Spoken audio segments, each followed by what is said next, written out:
ஒரு பெரிய காட்டில மீனா வாழ்ந்து வந்தாள். அவளுக்கு அந்த காட்டிலேயே மிக நெருங்கிய தோழி சீதா.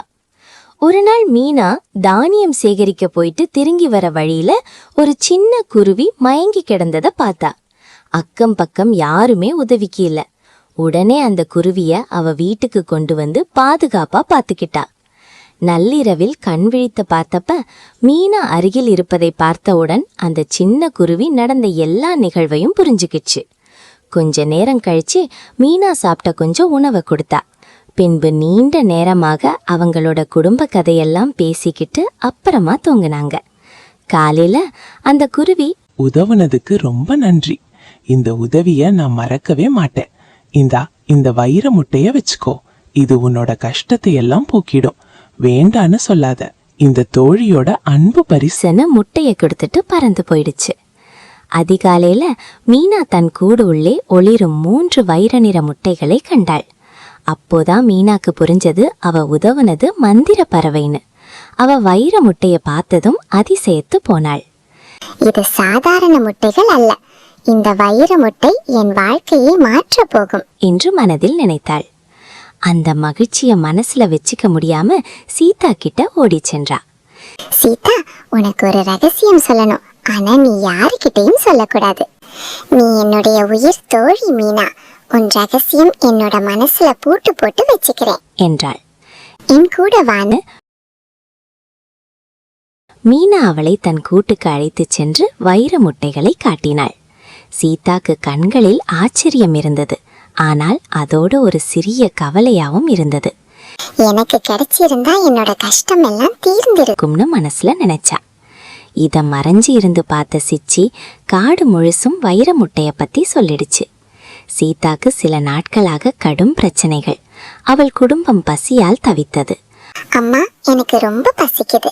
அம்மா, எனக்கு சிட்டு கிட்ட இருக்க மாதிரி பொம்மை வேணும். மேலும் ஒரு பழைய கடன் அவளின் தலையில் இருந்தது. அந்த மாலையில் சிச்சி காகம் சீதாவிடம் வந்தது. சீதா, உன் தோழி கிட்ட இருக்கும் வைர முட்டைகள் பற்றி கேள்விப்பட்டேன். அவை விலை உயர்ந்தவை. நீ எனக்கு உதவி செய்தா நாம 2 பேரும் வாழ்நாள் முழுக்க சுகமாக வாழலாம். சீதா அதிர்ந்தாள். அது என் தோழி மீனா உடையது. என்னால அவளுக்கு துரோகம் செய்ய முடியாது. சிச்சி மெதுவாக சிரித்தது. நீயும் உன் குடும்பமும் பசியால் தவிக்கிறீர்கள்.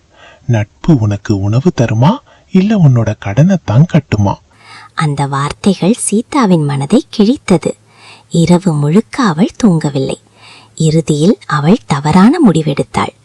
அந்த இரவு இருளில் மீனா தூங்கிக் கொண்டிருந்த போது சீதா கூடருகே சென்று 2 முட்டைகளை எடுத்து அதற்கு பதிலாக கற்களை வைத்தாள். இவை அனைத்தையும் மிக்கு ஆந்தை பார்த்துக்கிட்டு தான் இருந்துச்சு.